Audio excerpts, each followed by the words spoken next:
if it's raining, like if I can't do it today, then when I come back, I have to pass by St. Catherine's to get home. Yeah. So I don't mind popping through here and grabbing it and then sending it to you. So Okay, it's not a perfect. problem. Thank you. Yeah. Thank you.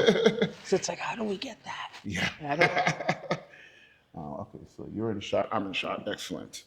All right, so I'm gonna do all the introduction stuff, like when I narrate, when I do my little monologue intro thing. So I'll do all that later. yeah, let me just make sure the sound's off. And I really hope that you're able to answer some of these questions. But you edit it all anyways. I will. So if I start will. to stutter and stuff, Hey, look.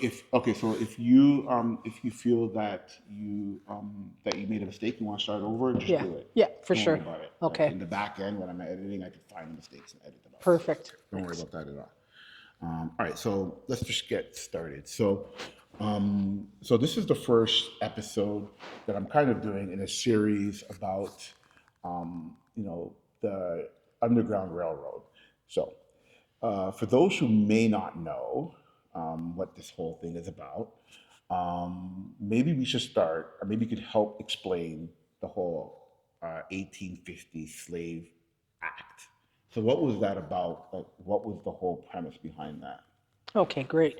So the 1850 Fugitive Slave Act was the second slave act that the U.S. introduced. The first one was introduced in 1793, and it was an amendment to the U.S. Constitution.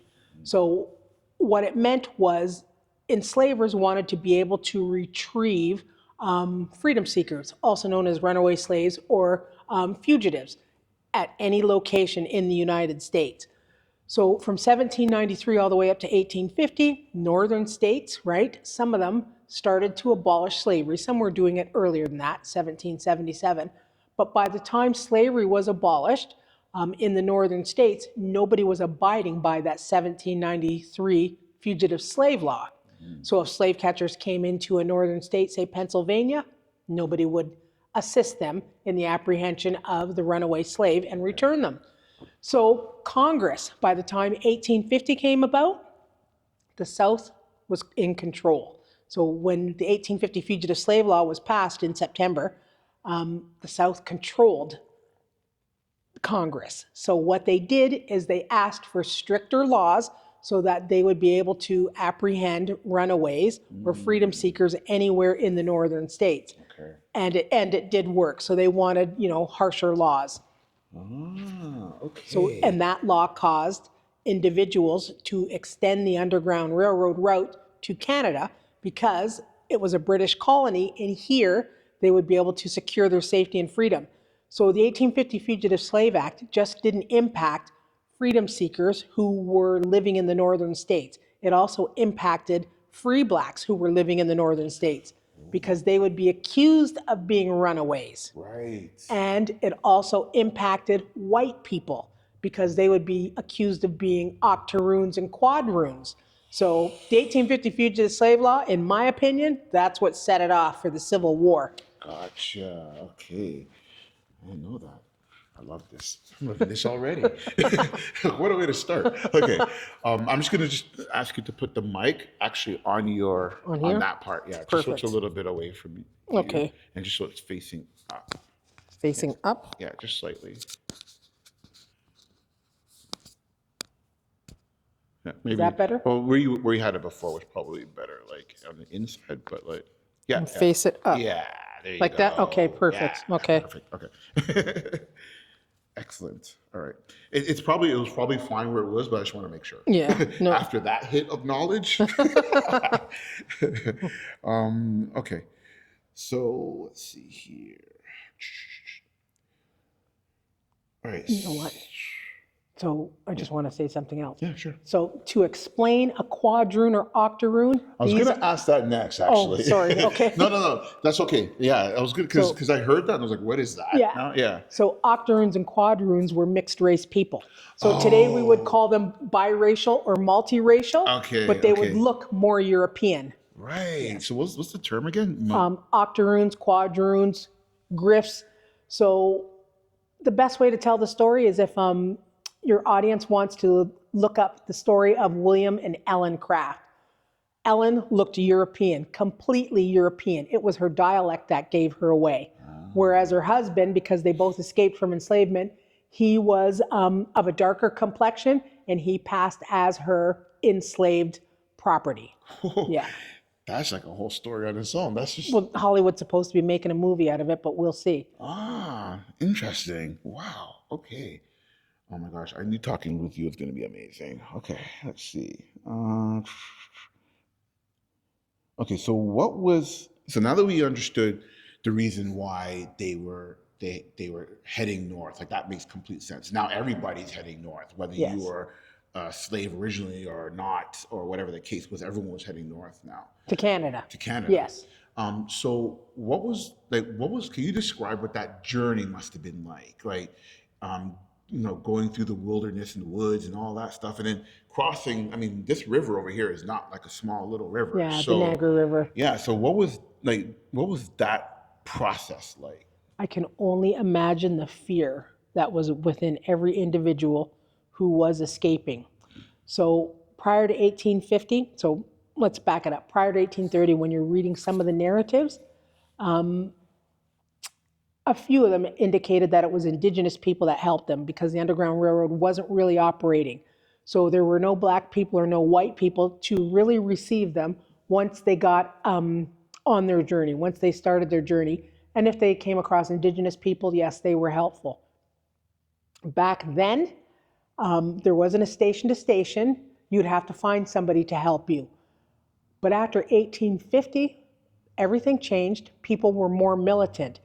So the Underground Railroad, if you needed to get from safe house to safe house, then you made your way at no cost. But if you had money, of course you would pay the individual who was harboring you. Is that going to interfere? Him banging? It may, but it's okay. Are you?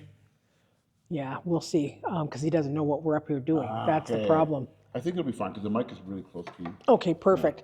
So you would be, somebody would have to harbor you and assist you. So if you had money, of course you would pay them as a thank you, or you would give them something. So if you had an additional garment or a comforter, like a quilt or something, such as the case for Harriet Tubman, you would give them that as a thank you.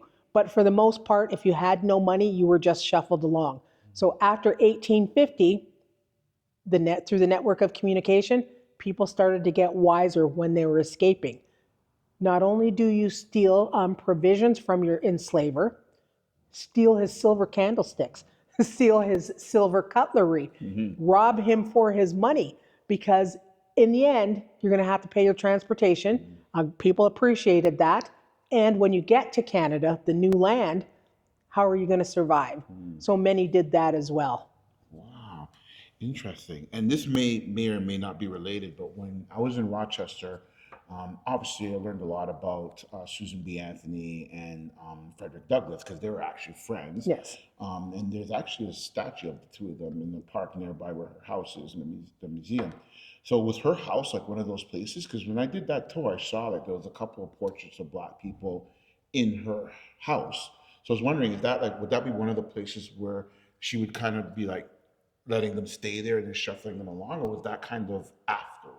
Am I getting the timeline messed up? So Rochester, of course, they would have been in a free state. So she, to my knowledge, Susan B. Anthony, her house wasn't a place where people would stop and she would shelter them, but she did provide money to help operate the Underground Railroad because she was a suffragette as well as an abolitionist. Right. Okay. Wow. I love this stuff so much. Okay, so And it's important to identify an abolitionist as someone who wanted slavery to be abolished immediately, to be brought to an end then, whereas an anti-slavery activist, they were looking at gradual emancipation.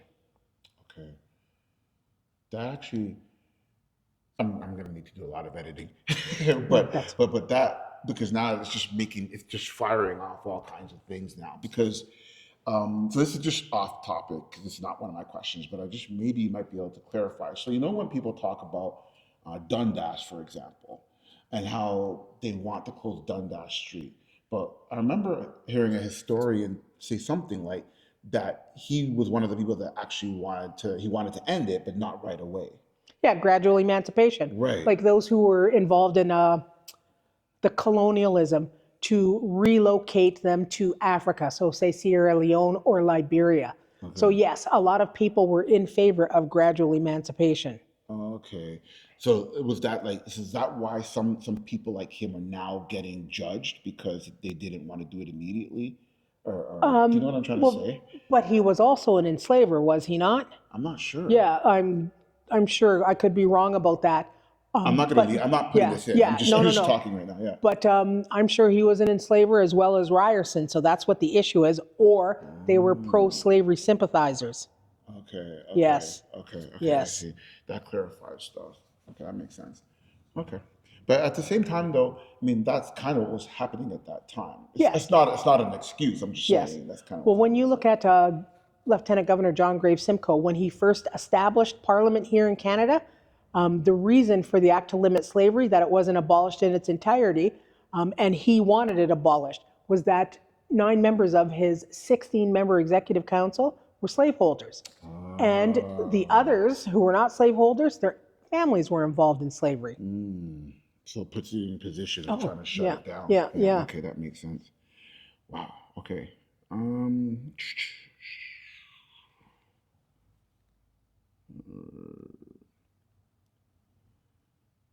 Okay, so I think you already answered this question, but I'm going to ask it again. So, how did the terror making the crossing into Canada the only option for survival? I think you answered that because there was no other place to go. Because That's right. yeah, so yeah, okay, that makes sense. All right. Okay, so let's talk about the Solomon Mosby affair. So the bounty hunters were trying to use legal loopholes to drag people back from Canadian soil. So can you explain that whole thing? Because I was researching a story about how the community were putting up, like they were trying to block them from coming into a building or something like that. For Mosby? Yeah. So it was at the courthouse. Right. So Solomon Mosby escaped from Kentucky in 1837. It was May that he landed in Niagara-on-the-Lake, and at the time, it was just known as Niagara. His enslaver, David Castleman, found out his location, and he was here in June, and he tried to get the town sheriff to arrest him and turn Mosby over to him because he wanted to take him back to a life of enslavement. Right. Well, because the Lieutenant Governor, John Graves Simcoe, and his executive council passed the act to limit slavery years earlier in 1793, the sheriff couldn't do that. So Castleman came up with another charge him with horse stealing. So that's what they actually did. They had to wait for the Queen's Counsel to render a decision. Is that Ed? Yeah. So we'll just wait. So we're going to pause for a second. No worries. Hey, Ed. Yeah, I forgot Chris was coming. Yeah, no, sit, have a second. Yeah. Just telling you what I did, and I'm checking out. Yeah. You're going to want to kick me in the head for this one. You're going to see at this corner where the what do you call that? Where you put the fuses in the box. Fuse box. That's what it is? Well, you'll see the covered doors, right? And the 2 handles on that. Is it possible to do them? When you go downstairs, you'll see it on the other side. Yeah. You're going to think, oh, why didn't you tell me that earlier? But I forgot. Sorry. You want handles put on it? No, they're on there. Can they be removed too? Please and thank you. Yeah. Okay, so those cupboards Look amazing. Are all painted, and I just put the last coat on them. I'll get the fuse box handles off too, and like I said in the email, I'm going to focus on the front step next. Thank you. Just to get that Thank you. solid before any tours come. Yeah. And then we'll pick up with the. Yeah. It looks amazing. So I'll be back around. I won't. Will you introduce yourself? By the way, Ed Smith. So he's Chris Rudder. Chris? Yeah. But tell him what you do. I'm a travel content creator. So like I travel around telling stories and things like that. So I've been working on like in addition to telling the general stories about a destination, I like to try to dive deeper into stories. So that's what I use the podcast for. So I have like a blog, I have a YouTube channel, I have all those things, a Substack, but the podcast is where I actually dive deeper into telling the stories. Look at the size of that You camera. have links, so you can send that information to me so I Oh, can yeah. see all this? Yeah, look at the size of his camera. I was wondering, I was going to ask, what is That is a camera. It's the It first is a time I've ever camera, seen yeah. one that small. It's called the Osmo Pocket. It's made by DJI. It's the same people that make the drones. Yeah, it's probably one of the most popular cameras because it's just small. And, Believe it. I thought, and it's not expensive. The price is about $500, $600. But if you get like the combo pack where it comes with a microphone and everything, then it's about $1,000. Yeah. That's up my alley. Yeah. The microphones connect directly to that, so you don't need anything else. This is it. Yeah, so it could take two mics, so they're both connected right now, so there's no. Yeah. so, just out of curiosity, then we'll let you guys get on with it, but are you doing like travel, like, are you American based or Canadian? Well, I'm Canadian. Yeah, 100%. Well, I was already griping and whining downstairs. Yeah, So yeah.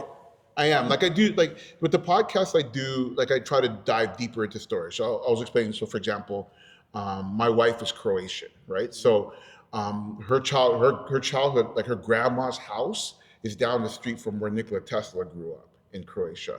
So I did a story about that because I was easy to get there. I have articles about Zagreb and all these other places in Croatia, but I also have stories like that where I interviewed somebody from that museum to talk about him as a child. nice. And then I went to Belgrade where his actual museum is. There's a museum in Belgrade, so I went there and talked to somebody there to talk more about the mid kind of life. And then I have an interview in May in Niagara Falls to kind of wrap it up because Niagara Falls is where he kind of blew up because of the Where are turbines. you based? Toronto. Yeah, yeah. So, you'll send me the links then? Oh yeah, for sure. So how long till this is out there? Oh, this won't be around till like the fall. So like I try to do everything like early and just have it ready, so I'm not stressed out. Yeah, yeah, definitely. She's absolutely gonna get a link for sure. There's no question Yeah. about that. I'm always in touch with her. Chris, it was good to meet you. Nice to meet you too. Yeah, yeah, yeah. Definitely. But I heard Thanks, that you Ed. have stories to tell too. Oh yeah, I told him you're a political activist, the whole nine, but a retired military major. No, he's very humble, but he's. All right, take it easy. Don't worry, I'm gonna fill him in. No, see you later, Ed. Thank you. Yeah, if you Googled him, you'll see him all over the place, for sure. Wow. Yeah. Okay, so let me see if I could just. Never mind, it's not working. Okay. Let me get back to my questions. Yeah, because I mean, that's interesting. Like that he has the history too. Oh yeah, yeah. I love the oral stories. Like I love having that oral connection with the oral history stories. Yeah. Yeah. So but nowadays it's tricky with the oral history stories because some people just make it up because it provides them with some type of clout or credibility. So if you hear someone saying that their family has passed down multiple stories, it's a lie because we know our ancestors didn't even talk about enslavement. 1, 2 at the max, the truth. But for the rest of them, when they start pulling 30 stories out, it's like, you know what? They're just making stuff up. Oh, for sure. So everyone sees a dollar bill. To make it fit in, absolutely. I bet you they go crazy on social media when it's Black History Month, try to push that stuff. Oh yeah. My And it's just gosh. like these houses along the Niagara River or Detroit River. If they were constructed before 1834, then they were safe houses. No, they weren't. No, they weren't. Not all of them. And I'm talking about both sides of the border too. That's a good example because logistically, people weren't publicly advertising that they were a safe house. So you wouldn't have, I would imagine, you wouldn't have every single house next door to each other are all possible slave houses. Like that wouldn't happen. I'm Yeah. not saying are hiding or they're hiding people. That wouldn't happen Yes. because it was like one house here, one house, like it was scattered.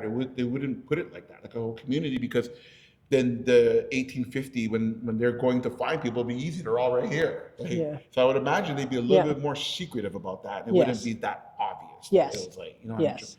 No, Yes. that's just me just guessing, and I don't even know the history. Yeah, absolutely. Yeah. So just to continue with the Mosby affair. Yes. Yeah. So with Solomon Mosby, they had to wait until the Queen's Council in England rendered a decision, and they did that in September. So the sheriff of Niagara was very smart, rather than deliver the message to the general public without support, he enlisted the military. So from June all the way till September, the community, primarily black, but white people were there too, were surrounding the courthouse 24 hours a day, 7 days a week, because they didn't trust that the sheriff would not turn Mosby over to his enslaver, under the cover of darkness, and maybe for some money.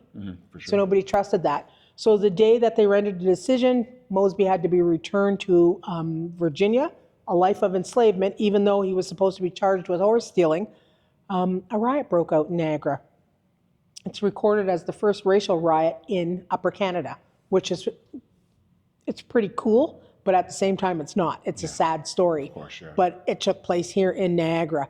And Mosby escaped. He made it to England for a period of time. He lived there for a number of years, and then he made his way back to Canada, to British North America. When I was researching that subject, I heard that 2 people died from that riot. So Herbert Holmes was a black school teacher. He died, as well as Jacob Thompson. He was just a member of the community, so he was a resident. He died. So Holmes was shot to death, and Thompson was stabbed to death with a bayonet. Wow. Oh my gosh. Thompson or Green, the name's escaping me now. It's either Jacob Thompson or Jacob Green. There's so many. Wow. Yeah. Oh my gosh. That's an interesting story. Okay, let's see here. So on the sign outside, it said St. Catherine's was a center of local abolitionist activities, and local citizens formed societies to assist formerly enslaved peoples on adjusting. So what were some of the activities that were happening in terms of abolitionist activities? Like what kind of things were happening? And then the follow-up to that would be like, how was the community supporting them in moving forward? Okay. Once they got here? So one of the primary activities that was happening was the community. So the town's mayor, as well as the Underground Railroad station manager, and politicians, our primary politician, they established the Refugee Slaves Friend Society in April 1852. So that was to assist people who made their way to Canada, and they had nothing because many just left and, with the clothes on their back. So once they arrived, then they would require shelter, finances, food, of course, and then employment. So that's really how the community came together to help them seek employment and to get on their feet so that they could start a better life here. Wow. Okay. And I guess that's related to the activities that were happening. Like those were the kind of things that they were planning. In terms Yes, of like, yes. Interesting. Okay. Did Frederick Douglass ever come up here? So he's documented as coming through here 9 times. Wow. Yes. Okay. Probably more, but these are the accounts that were written up about him. Right. Okay. Interesting. Because I think I had a question about that, but I think I missed it. Hold on. Maybe it's coming up. Yes, it is coming up. Okay. And so at the time, this is just an off question, but the whole area was just known as Niagara. So St. Catharines wasn't St. Catharines. No, Niagara on the Lake was Niagara. Okay. And then it became Newark, then it became Niagara again. And then in the 1890s, they changed the name from Niagara to Niagara on the Lake because it was interfering with Niagara Falls. So with all the name changes. So St. Catharines was still St. Catharines. It was Lincoln County, and Niagara was part of it. Yeah. Okay. So Niagara and St. Catharines are part of Lincoln County. Yes. Okay. Wow. I love talking with tour guides. They know everything. Yeah. And then in the 70s, we eliminated Lincoln County. Well, it still exists, but it was removed as well as Welland County to form the Niagara region. Okay. Makes sense. Yeah, so not many people say Lincoln County anymore or Welland County. They do It's say Niagara region, yes. Yeah, that makes sense. I guess you want to compete with Muskoka region. Yeah. And the other regions. Yeah. Okay. So let's move into all right, so we talked about that. And we actually talked about because the next question was how did the constant threat shape the militant resistance and the tight-knit nature of the Black community here in Niagara. So I think you just kind of answered that. The constant threat in the U.S.? Yeah. Okay. Yeah. Because I think you kind of, like well, maybe. I think you kind of answered that question. Let's see. Yeah, well, actually, maybe. Well, I'm going to ask it anyways and just see if we're missing anything. So, how did the constant threat of the militant, like them coming and constantly trying to come over here and trying to grab people, like because they're coming over here to grab slaves and whatnot, I bring them back. So, how did that shape the community? Like, So it made the community closer right? and a lot tighter. So slave catchers were always in the vicinity.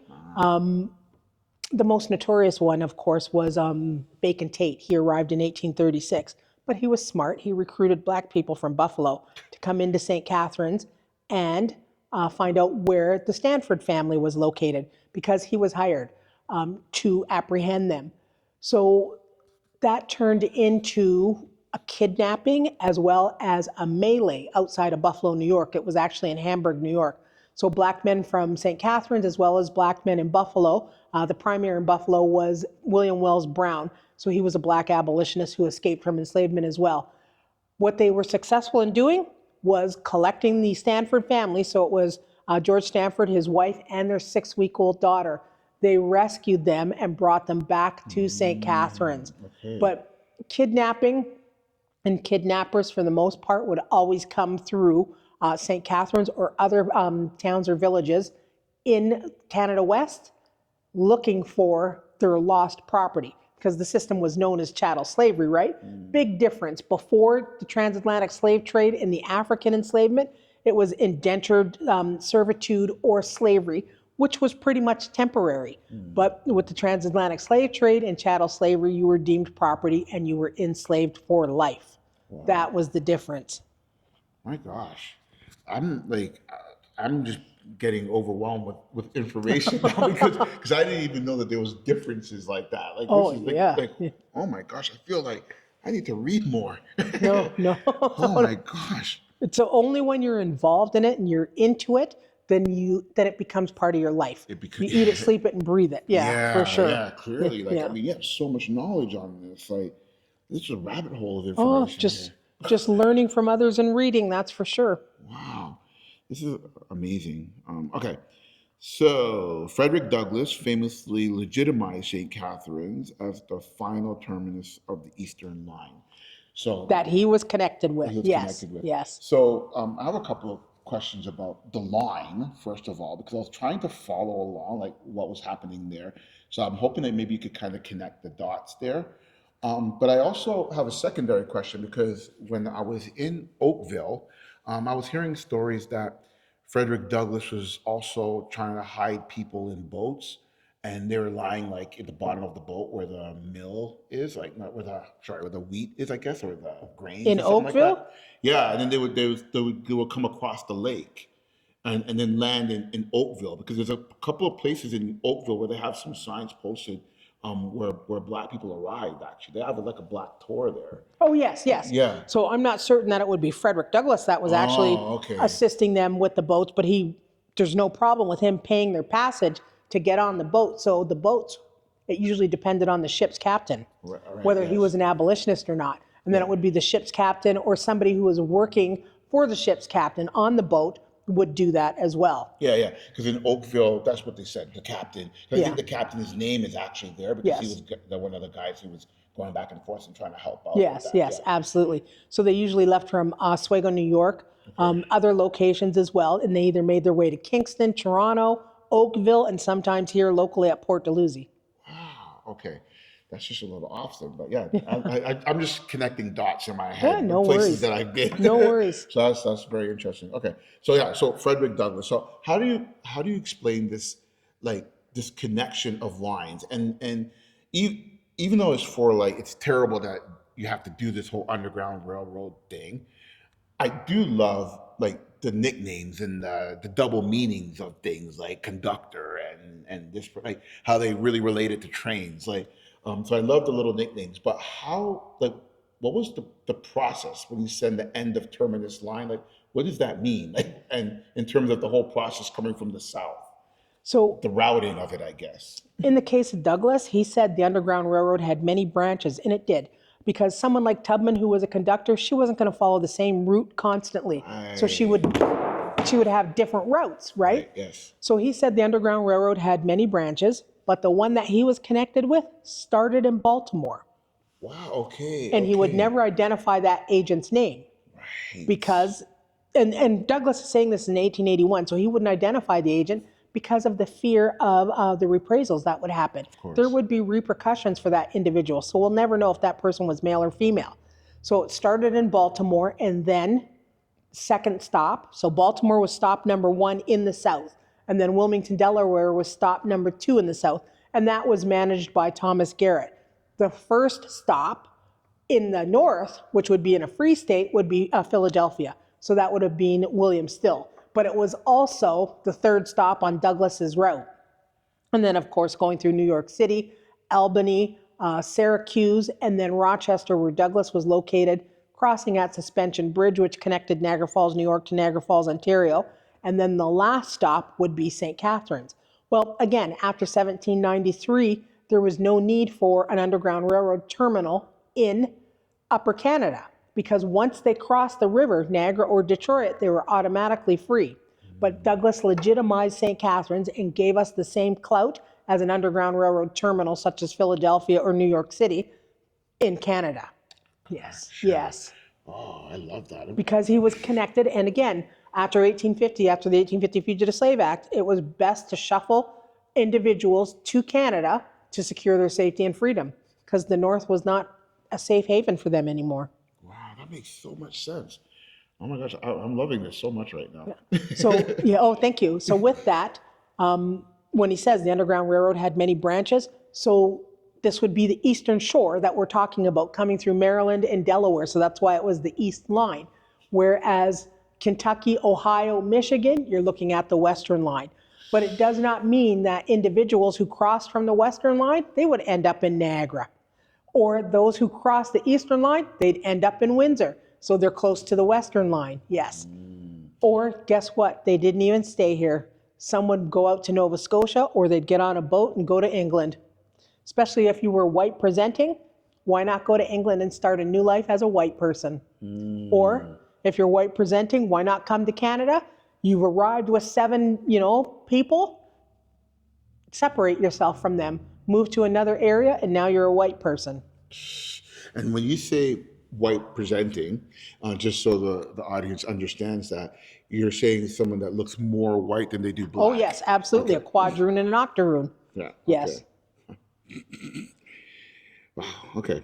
Interesting. That makes a lot of sense because when I was doing and part of the reason why I wanted to do the story was because I was starting to uncover, like just by researching, I'm realizing that there was more than one station, our final destination. Because I think if you, as you mentioned, Kingston. So Yeah. if you go through Thousand Islands, I think like that was another route to come in. So Oakville, as you said, I think Brantford was another one. Oh, many. Yeah. So now all these are all little individual stories now. So that's why it's just interesting. So the best way to put it, because they would all be looked at as Underground Railroad stops.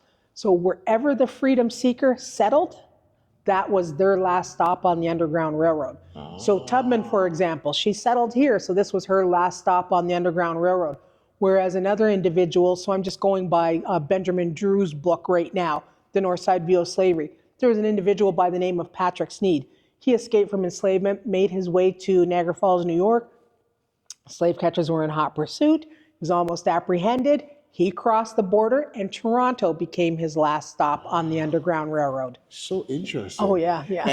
And now I'm sorry. This is just gonna like this. I probably should have asked for more time because this is just way too fascinating. No worries. But now I'm just thinking when I was in Boston, there's a certain part of Boston up on Beacon Hill where they have all these little passageways. Yes. And so I first heard about the 1850 Slave Act then when I was there because they used those tunnels to hide and duck and run and get out of the way and trick people because it was like a maze in there. And they still have that maze is still there now. Not all of it, but a part of it still exists. And it's really now it's just used as a shortcut. But it's interesting that all these are now connecting. So Boston had the same kind of situation where they would try to go there to apprehend slaves. So they had these little networks where they were running Oh, around to hide, and so it's just interesting. yeah. Wow, this is. I love it when these things come full circle, and it's, And Tubman had a network in Beacon Hill as well. wow. And I Hmm. know Frederick Douglass hung out there as well because Boston has a lot of the first, like Yeah, the black first. settlement. Yeah, exactly. So yeah, and I won't get into the whole Boston thing. If you want to go to episode number 5, talk a Nice. lot about it there. Anyways, okay, so let's see here. So when Americans take your tours, what is the one piece of history about Harriet Tubman's time here, living as a free woman but still looking over her shoulder, that completely blows their mind? That she met John Brown here and had a secret meeting with John Brown here in Canada. And the meeting, of course, was for him to reveal his plans to her about Harper's Ferry and him wanting to bring institutionalized or chattel slavery in the United States to an end. So a lot of people think that it happened in the United States and in Auburn because her movie, the film that came out, that's how they depicted it. But that wasn't the truth. She met John Brown here, or I should say rather, John Brown met her here in St. Catharines. Okay, so let's dive into who John Brown is for a Yeah. second, just so. In my opinion, the greatest white abolitionist to ever live. So John Brown wanted to bring slavery to an end. His father was a staunch abolitionist. His father was a school board trustee at Oberlin College in Ohio. But Brown himself was against slavery, and he wanted to bring it to an end.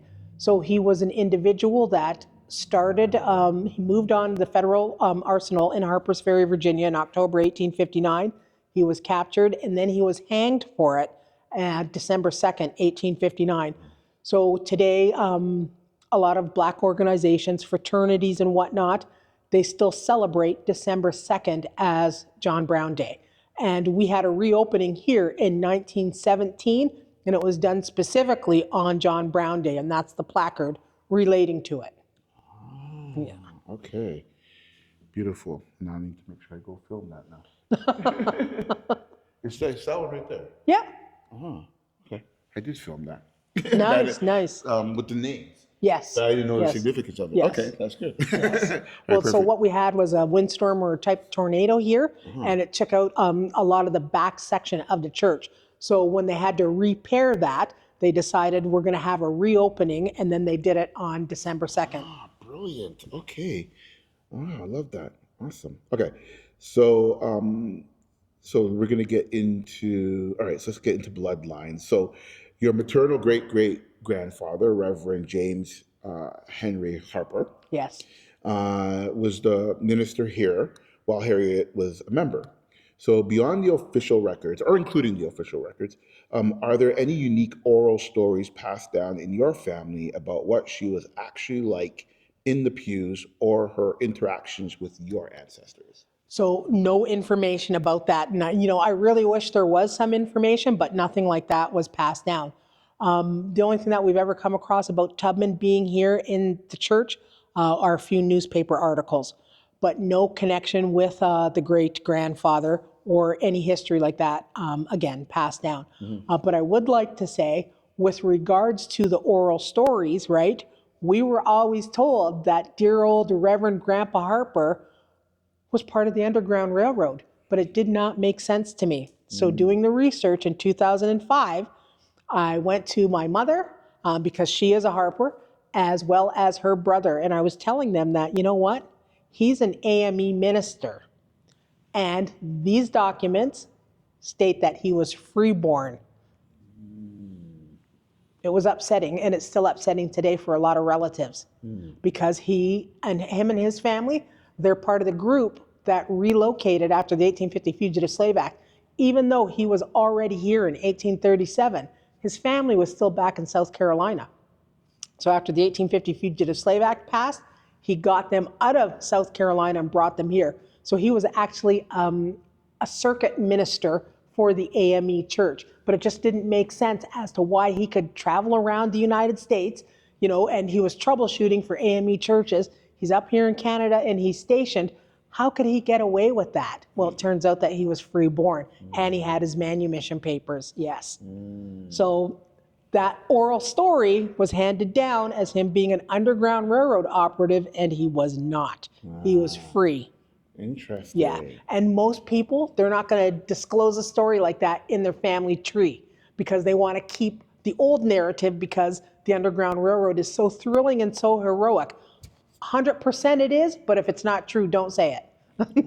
And you know, in all honesty, it's not to say that what his work was here is anything less. Exactly, exactly. It's still Or as a free crazy agent, important. or as a free agent traveling around the northern states because he gets to bear witness to all that as well. And he's still a hero at the end of the day because he's responsible for bringing your family up here. Absolutely, Right? absolutely, So yeah. all that is huge in my Yeah. opinion. So Thank you. yeah. Okay, so Now it could be, I could easily sit up here and tell you a fabricated story, right? Just create it off the top of my head, but to me, yeah. I've known you for about 3 hours now, and I just don't think that that's you. No, So just gonna put that out there. I don't think you roll like that. no, thank you. All right. So you've mentioned that nobody leaves without touching the pulpit. Yes. When you see a visitor break down at that 1855 pulpit, the same one Tubman and Douglas spoke behind, what goes through your mind as the steward of that energy? You know what? When people do come through here and either they're touching the pulpit or just they want to be in the church and, they're crying because it's so emotional for them, I often step away and just give them their moment because I know what it was like for me when I finally registered in my head. So as a young girl, like born